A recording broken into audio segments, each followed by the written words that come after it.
அம்மா அப்பாவுக்கு 2 பேருக்கும் ஒரு விஷயத்த சொல்றேன். பொண்டாட்டி புருஷன் சண்டை போட்டு என்ன வேணாலும் அவங்க, ஆனால் தாய் தகப்பன்மார்கள் சண்டை போடுவதற்கு ஒரு நாளும் அனுமதி கிடையாது. போட்டுக்கொள்ளாதீர்கள். கைத்தட்டுகிறார்கள், பிள்ளைகள் பாதிக்கப்பட்டிருப்பார்கள். தனியா என்ன வேணாலும் பண்ணிக்கங்க. அம்மா அப்பாவை அப்பா இல்லாத நேரத்தில் பிள்ளையிடம் திட்டுவதும், அம்மா இல்லாத நேரத்தில் அப்பா பிள்ளையிடம் அம்மாவை திட்டுவதும் தவிர்த்து கொள்ளுங்கள். குழந்தைகளை தாய் கண்டிக்கின்ற பொழுது தந்தை அந்த குழந்தையின் முன்னால் அந்த தாயை கண்டிக்காமல் இருப்பதும், தந்தை பிள்ளையை கண்டிக்கின்ற பொழுது தாய் அந்த பிள்ளையின் பக்கம் சார்ந்து பேசாமல் இருப்பதும், ஆளுமையான ஒரு குழந்தையை வளர்ப்பதற்கு தாயும் தகப்பனும் உதவி செய்கிறீர்கள் என்பதனை மட்டும் நீங்கள் புரிந்து கொள்ளுங்கள். நீங்கள் கொடுக்க, நான் இங்க எல்லா பெற்றோர்களுக்கும் ஒரு விஷயத்தை இன்னைக்கு சொல்லிட்டு போறேன். தயவு செய்து பிள்ளைகளிடத்தில், அம்மா நீ படிச்சு, அப்பா நீ படிச்சு நல்ல பிள்ளையா வளர்ந்தா போதும்பா, எனக்கும் என் பொண்டாட்டிக்கும் எனக்கும் என் புருஷனுக்கு நீ ஒன்னும் செய்ய வேண்டாம்னு மட்டும் சொல்லிடாதீங்க. சொல்றீங்க, நீ வளர்ந்த ஆளை நீ நல்லா இருந்தா போதும்பா, என்னையே என் பிள்ளைகளையும் என் புருஷனை நீ பார்க்க வேண்டிய அவசியம் கிடையாது. அவன் நம்பி அப்படியே போயிடுறாங்க. என்ன சொல்லி வளர்க்கணும் தெரியுமா? இங்க பாரு,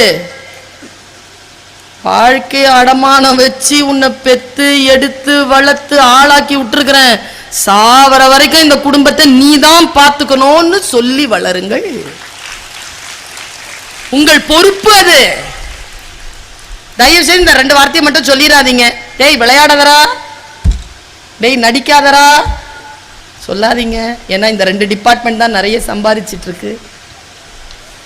சம்பாதிக்கிற மாதிரி நடிடா, சம்பாதிக்கிற மாதிரி விளையாடுறான்னு சொல்லித்தாங்க. உங்களை பார்த்துதான் இந்த குழந்தை வளர்கிறார்களே தவிர உங்கள் சொல் பேச்சை கேட்டு வளர்வதே இல்லை. இந்த மாதிரி யாராவது சிக்கனாங்கன்னா பிள்ளைய கொண்டு போய் நிறுத்திருங்க.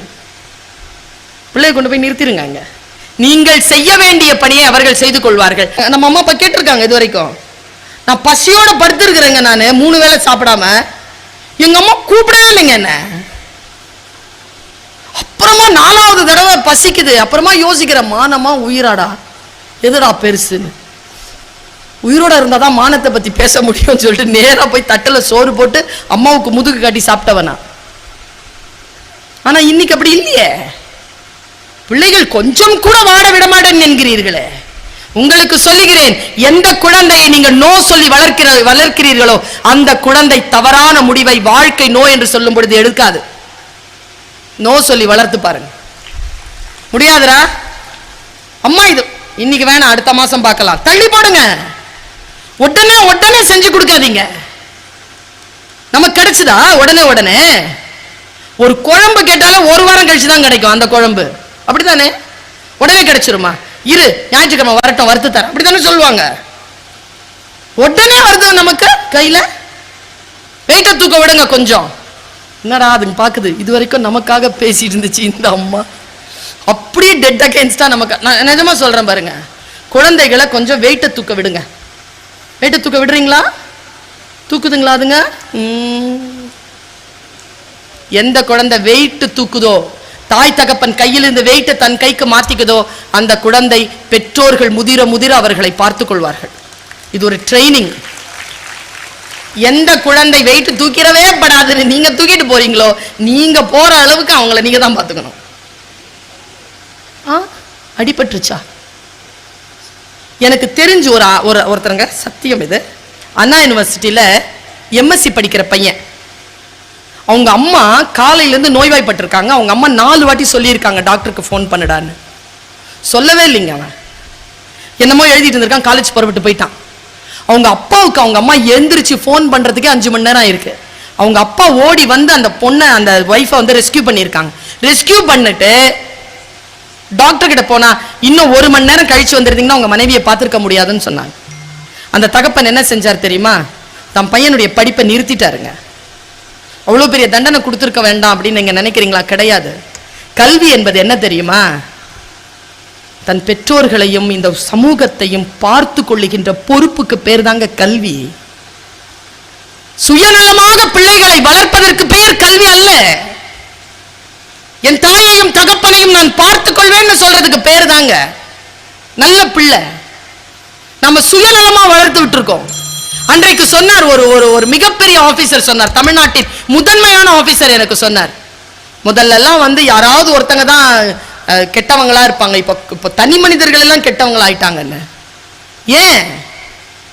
நம்முடைய வாயிலிருந்து வரக்கூடிய வார்த்தைகள் நம் குழந்தைக்கு. எங்க அப்பா என்ன சொன்னார் தெரியுமா? நான் படிக்கும் போது, சுல்தானா இந்த தெருவிலேயே யாரும் படிச்சதில்லை, உன்னை படிக்க வச்சிருக்கேன். ஏன் தெரியுமா? உன்னை போல் படிக்காதவர்களுக்கும் சேர்த்துதான் அம்மா நீ படித்திருக்கிறாய்ன்னு சொல்லி வளர்த்தாங்க. ஒரு பிச்சைக்காரன் இருக்கான், உங்க பையன் படிக்க மாட்டேங்கிறான், அந்த பிச்சைக்காரனை கட்டி என்ன சொல்வீங்க? ஜெனரல் டயலாக் என்ன வரும்? படிக்கலனா இப்படிதான் பிச்சை எடுப்பேன். அது நல்ல பேரண்டிங்ல. நல்ல பேரண்டிங் என்ன தெரியுமா? நீ படிச்சுட்டனா இந்த மாதிரி பிச்சைக்காரங்களே இருக்க மாட்டாங்கடா உலகத்துல. இப்படி சொல்லி வளருங்க, பாசிட்டிவா சொல்லி வளருங்க. என் பையன் ஒரு தப்பு காரியம் பண்ணா, ஸ்கூல்ல போட்டிருந்தேன், ஹாஸ்டல்ல அவன் நல்லா வரணுங்கிறதுனால தான் ஹாஸ்டல்ல போட்டேன். அவன் பால்ல சர்க்கரையை கலந்து அவங்க டீச்சர் வாசல்ல ஊத்திட்டான், ராத்திரி 1 மணிக்கு வழுக்கி விட்டோன்னு. அது யாரோ சொல்லிட்டாங்க, எனக்கு ஃபோன் வந்துச்சு, நீங்க பெரிய செலிபிரிட்டியா இருக்கலாம், வாங்க நீங்க ஸ்கூலுக்கு வந்து கூட்டு போங்க உங்க பையன்ட்டாங்க. இந்த ரெக்கார்ட் ஆகிட்டு இருக்கு, கேட்டுட்டு இருப்பாங்க இந்த ஸ்கூல்ல இருக்கிற டீச்சர்ஸ்.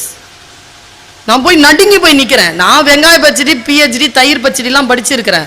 ஆனால் என் பிள்ளைனுடைய ஸ்கூல் டீச்சருக்கு முன்னால் நான் ஒன்றுமே கிடையாது, கை கட்டிட்டு தான் நிற்பேன் அவங்க முன்னால். என் குழந்தையை உருவாக்கி தரப்போகின்ற குரு நான் வேற இடத்துல தான் குரு, அங்க நான் அம்மா கையை கட்டி நின்னேன். கூட்டு போங்க மேடம் உங்க பையனை. நான் என்ன பண்ண, பாலை கரைச்சி ஊற்றிருக்கான், வழுக்கி விழட்டோம்னு சொல்லிட்டு என்ன ஆட்டிடியூடு இது? அவன் செஞ்சிருக்க மாட்டாங்க, நீங்க சொல்ற மாதிரி தான் சொன்னேன், அவன் செஞ்சிருக்க மாட்டாங்க. நல்ல பையன். இந்தாங்க கடிதம், படிச்சு பாருங்க. இனிதான் நிக்கிறேன், நான் படிச்சு பார்க்குறேன். இங்கிலீஷ்ல எழுதியிருக்கான், letter 10th standard boy, I am a language teacher. பிரமாதமா எழுதியிருக்கான் சிவா, பிரமாதமா எழுதியிருக்கான். நான் அவனை பார்க்குறேன், அவன் தப்பு கிப்பு எல்லாம் போயிடுச்சு. இவ்வளவு சூப்பரா எழுதுறியடான்னு மனசு பொங்குது. நேரம் இல்ல மேடம், அவன் எழுதியிருக்க மாட்டான் மேடம், நீங்க எழுதி கையெழுத்து வாங்குறீங்களான்னு கேட்கிறேன். அவன் தான் எழுதுனான், அவன் தான் மேடம் எழுதுனான். அப்ப முடிவு பண்ண, டேய் ஃபர்ஸ்ட் கிளாஸா இருக்குடா உன் இங்கிலீஷ், நீ டிராஃப்டிங் சூப்பரா பண்ணுவடா. நீ இந்த இந்தியாவில் இன்னைக்கு தேவைப்படுகின்ற ஒரு தொழில் அட்வொகேட். உன்கிட்ட லாஜிக் மைண்ட் அண்ட் லாங்குவேஜ் இருக்கு, நீ அட்வொகேட் தான்டான்னு சொல்லிட்டு அப்ப முடிவு பண்ணுங்க. நான் அவனுக்கு 15 வயசு, அவனுடைய சாரி கடிதம் மேல, அப்பாலஜி கடிதம் மேல ஒரு தாய் முடிவு செய்கிறேன். இன்னைக்கு அவன் ஃபைனல் இயர் முடிச்சிருக்கான், BA LLB ஆனர்ஸ். ஆனா ஒன்று நான் அடையாளம் கண்டேன், அவன் குற்றத்தில் தான் அடையாளம் கண்டேன். அவன் பயங்கரமா ஃபிக்ஷன் ரைட்டர், நல்லா எழுதுறான். என் லாங்குவேஜ் ஸ்கில் அவனுக்கு வந்திருக்கு, ஆனா தமிழ்ல வரல, இங்கிலீஷ்ல வந்திருக்கு. சரி, நான் இங்க நிறுத்துறேன். ஒரு ஒரு அம்மாவா நான் வந்து அங்க அது சுயநலமா இருந்துட்டேன். ஆனா அவன் தண்ணி பால்ல சக்கரை கலந்து ஊத்தினானே, அதுக்கு நான் ஒண்ணுமே செய்யல, சொல்லலைங்க. அவன் நீ செஞ்சியாப்பான்னு கேட்டேன், ஆமான்னா ஒத்துக்கிட்டான் அவன், ஆமான்னா. ஆனா அந்த டைம்ல அறிவுரை சொன்னா அவனுக்கு எப்படி இருக்கும்னு தெரியல. ஏன்னா எல்லா டீச்சரும் திட்டி இருக்காங்க, அப்பாலஜி லெட்டர் எழுதிட்டான். இனிமேல் பார்த்து நடந்துக்கப்பா சொல்லிட்டு வந்துட்டேன். தப்புப்பா, பார்த்து நடந்துக்க சொல்லிட்டு வந்துட்டேன். 1.5 வருஷம் கழிச்சு எனக்கு ஒரு ஆக்சிடென்ட் நடந்தது ரோட்ல. அவனுக்கு போன் போகுது, அவன் ஓடி வரான். ஓடி வந்து என்னை பார்க்கறான். நான் ஹாஸ்பிட்டல்ல, கால் இடது காலில் தொங்க போட்டிருக்கு. அம்மா அம்மா எப்படிமா விழுந்தீங்க, எப்படிமா அழுகுறான். கட்டி பிடிச்சிட்டு, காலை கட்டி பிடிச்சிட்டு அழுகுறான். நான் 1.5 வருஷம் கழிச்சு சொன்னேங்க, தம்பி இப்போ நீ +2 படிச்சிருக்க, 10th படிக்கும்போது அந்த தமிழ் டீச்சர் வாசல்ல சர்க்கரையில பால் கலந்து ஊத்துனல்லடா, அது என்ன இங்க ராயப்பேட்டால வழுக்கி விழ வச்சிருச்சுடான்னு. இவ்வளவுதாங்க சொன்னது. நம் குழந்தை ஏதேனும் தவறு செய்தால் அது அவனையோ அவன் விரும்புகின்றவர்களையோ கர்மாவாக வந்து பாதிக்கும் என்பதனை நான் ஏதோ ஒரு வகையில் அவனுக்கு சொல்லி போனேன். நம் குழந்தைகள் நல்ல குழந்தைகள் பெற்றோர்களே, நான் உலகம் சுற்றுகின்றவள். இத்தகைய குழந்தைகள் இந்த இந்தியாவிலேயே தமிழகத்தில் இருப்பது போல் குழந்தைகள் வேறு எந்த மாநிலத்திலும் கிடையாது, இந்த உலகத்தில் எந்த நாட்டிலும் கிடையாது. அவ்வளவு நல்ல குழந்தைகள் இவர்கள். அந்த நல்ல குழந்தைகளை வழிபடுத்தக்கூடிய ஆற்றல் நமக்கு இருக்கு. நாம கெடுத்துடக்கூடாது, அவ்வளவுதான். முட்டை வச்சிருக்கண்டா, யாருக்கும் கொடுக்காம சாப்பிட்டுடுன்னு சொல்லாம எல்லாருக்கும் பகிர்ந்து கொடுப்பா, நீயும் பார்த்துக்கப்பா, நீ கூட இருக்கும்போது இன்னொரு ஆள் பசி இல்லாம பார்த்துக்க என்று சொல்லி வளர்க்கின்ற பெற்றோர்கள் நல்ல குழந்தைகளை உருவாக்குகிறார்கள். ஆசிரியர்களுக்கு ஒரு அற்புதமான வாய்ப்பு. டாக்டர்ஸ்க்கும் டீச்சர்ஸ்க்கும் இருக்கிற வித்தியாசம் என்ன தெரியுமாப்பா? நான் ரொம்ப பெருமைப்படுறேன்ப்பா, நல்ல வேளை நான் கெமிஸ்ட்ரி படிக்கல, நல்ல வேளை நான் MBBS போல, நல்லா படிக்கிற புள்ள, நான் நல்ல வேளை நான் டீச்சர் ஆயிட்டேன். டீச்சருக்கும் டாக்டரும் ரெண்டுமே நல்ல உயர்ந்த பொறுப்பு தானே. ஆனா டாக்டரை விட டீச்சர் கொஞ்சம் மேல். ஏன் தெரியுமா? இப்போ என்கிட்ட ஒரு ஸ்டூடெண்ட் படிக்கிறான்னு வச்சுக்கோங்க, அவ பெரிய ஆளா வந்துட்டானா நான் தைரியமா சொல்லலாம்ல, இது என் ஸ்டூடெண்ட்னு. டாக்டர் சொல்ல முடியாது, இது என் பேஷண்ட், டயாலிசிஸ்க்கு என்கிட்ட தான் வருவார், இவருக்கு ஹார்ட் அட்டாக் வரும்போது நான் தான் ஆபரேஷன் பண்ணேன். சொல்ல முடியாது இல்லைங்க. ஆசிரியர்களால் சொல்ல முடியும். குழந்தைகளே, உங்களை உருவாக்குகின்ற ஆசிரியர்கள் இவர்கள். நான் இந்த பெற்றோர்களின் சார்பில் ஒரு விஷயத்தை மட்டும் சொல்லிவிட்டு போகிறேன். பேசுவதற்கு நிறைய விஷயங்கள் இருந்தாலும் எனக்கான நேரமும் நெருங்கி கொண்டிருக்கிறது. இன்னும் ஒரு 5 நிமிடத்தில் என்னுடைய பேச்சை நான் நிறைவு செய்வேன். நீங்கள் ஒரு விஷயத்தை கவனப்படுத்திக் கொள்ளுங்கள். நான் எப்பவுமே சொல்லுவேன், ஒரு சில விஷயங்களை நான் எப்பவுமே சொல்லுவேன். கவனம் மட்டும் வை, உன் கவனத்தை சிதறடிக்க விடாதே. ஜெயிக்கிறதுன்னு முடிவு பண்ணிட்டேனா ஜெயிச்சு காட்டு. உன் பலவீனங்களை நீயே ஜெயிச்சு காட்டு. கோயில் யானைக்கும் விநாயக யானைக்கும் இருக்கிற வித்தியாசம் அதான். கோயில் யானைக்கு மதம் பிடிக்கும், அடக்கக்கூடிய ஆயுதம் அங்குசம். அது பாகன் கிட்ட கொடுத்துருக்கு, அது பிச்சை எடுக்குது, கை காட்டுது, நீட்டுது, காசு கொடுத்தா தலையில் ஆசீர்வாதம் பண்ணு. விநாயக யானை உள்ள இருக்கு, அது எல்லாருமே இப்படி வணங்குறோம். என்ன காரணம்? அதுக்கும் மதம் பிடிக்கும். ஆனால் தன் மதத்தை அடக்கக்கூடிய ஆயுதத்தை அது தன் கையிலேயே வைத்திருக்கிறது. நாம் அடுத்தவர்கள் கையில் கொடுத்தா பிச்சை எடுக்கிற யானை தான். நம்ம பலவீனத்தை அடக்கக்கூடிய ஆயுதத்தை நாமே கையில் வைத்திருந்தால் நாம் விநாயக யானை. என்கிட்ட ஐ எம் வெரி பவர்ஃபுல்ங்க. பர்சனலா ஐ எம் வெரி பவர்ஃபுல். எனக்கு யாருமே ஒரு மாஸ்டர் கிடையாதுங்க. என்னை கண்காணிக்கிறதுக்கு ஒரு மாஸ்டர் கிடையாது, இறைவனை தவிர. ஏன் என்றால் என் பலவீனத்தை நானே அடக்குகிறேன். இந்த இடத்துல இந்த விஷயம் எனக்கு வந்துச்சுன்னா நல்லா இருக்கும் அப்படின்னு தோணுது.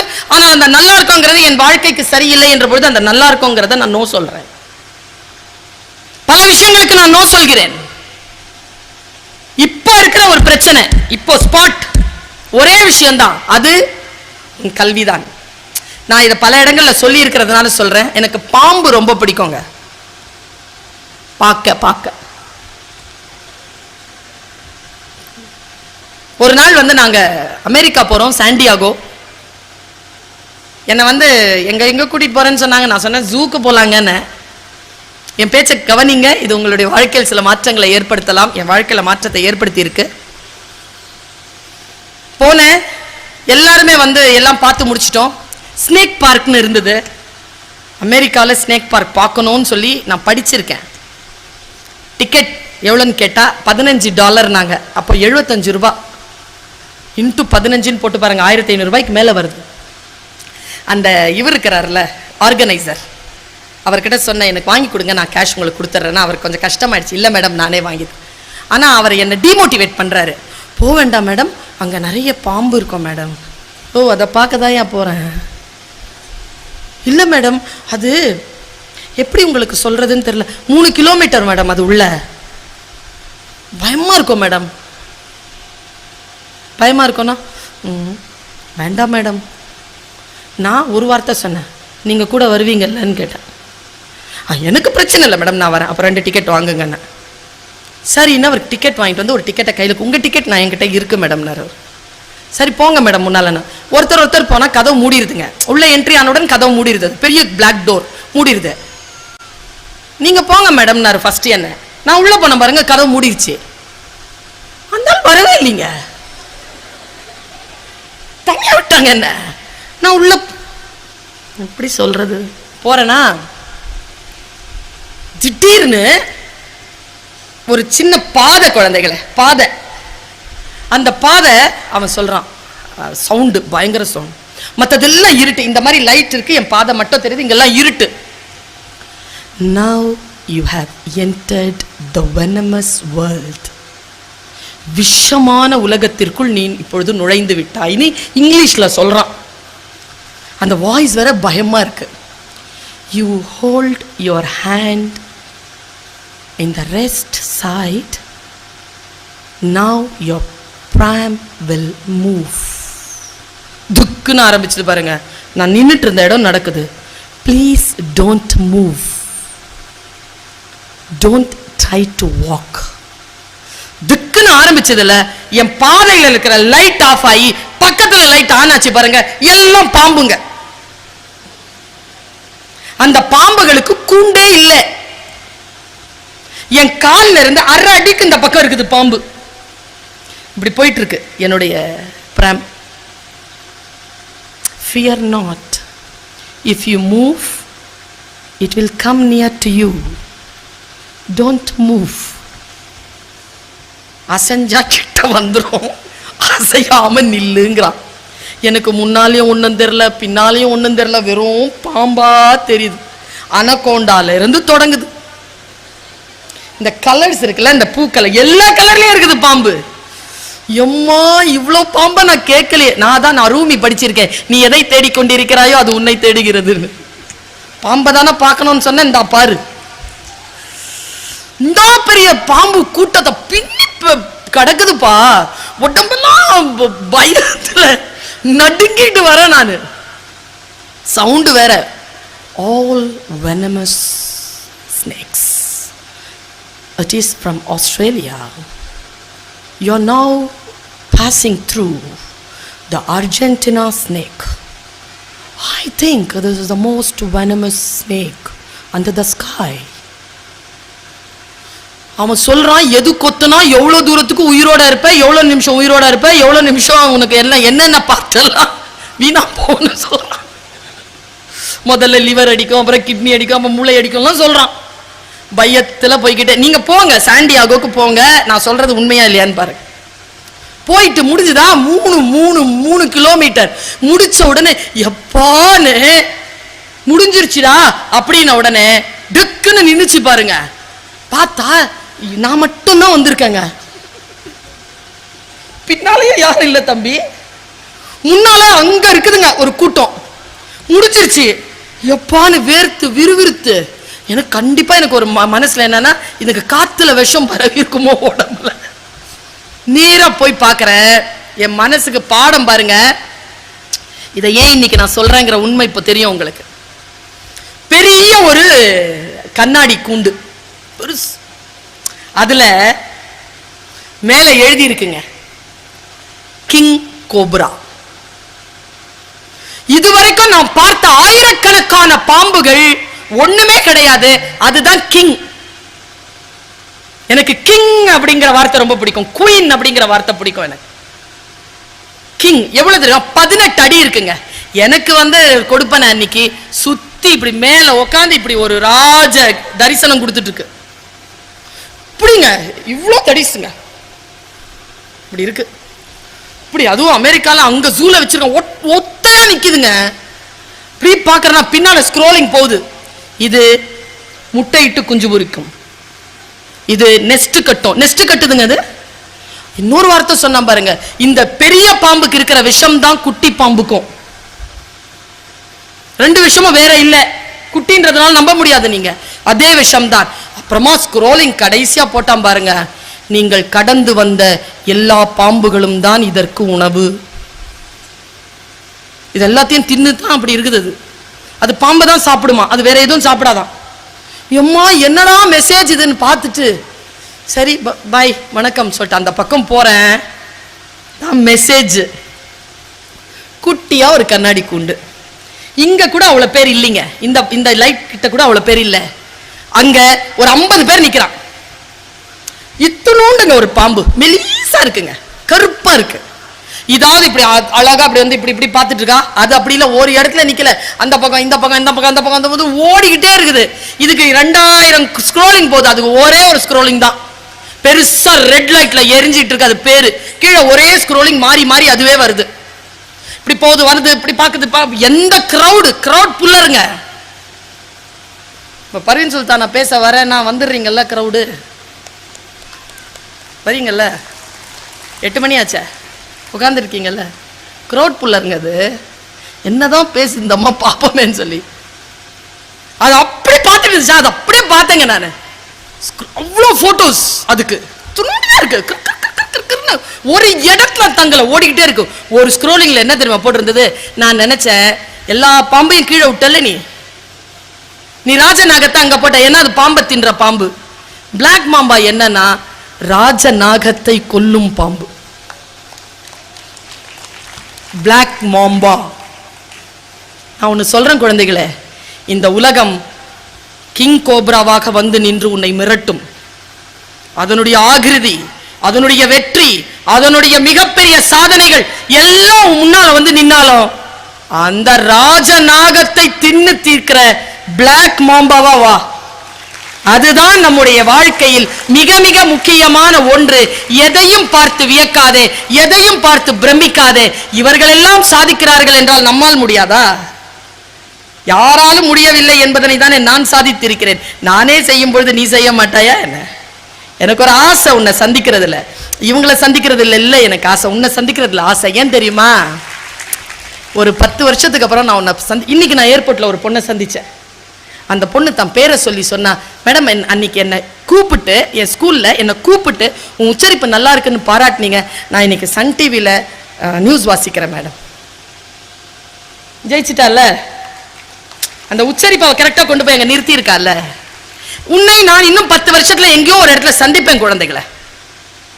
அந்த டைம்ல நீ சொல்லுவ, நான் இவ்வளவு சாதித்திருக்கிறேன், இந்த இடத்துல நான் வேலை செய்யறேன், நீங்க இங்க கனடா நாட்டுக்கு வந்திருக்கிறீங்க, நான் இங்க தான் சிஓவா இருக்கிறேன், உங்களுடைய ஃபிளைட் எப்போ, நீங்க வாங்க நான் என்னுடைய கார்ல கொண்டு போய் உங்களை டிராப் பண்ணிடுறேன். நீ என்னை கூப்பிட மாட்டியா? நீ என்னை வந்து சந்திச்சிட மாட்டியா? அந்த சந்திப்புக்காக தான் இப்பொழுது உன்னை சந்தித்து கொண்டிருக்கிறேன். வா. நான் வந்து ஒரு கிரீன் பென் வச்சிருக்கேன் இப்போ கையில.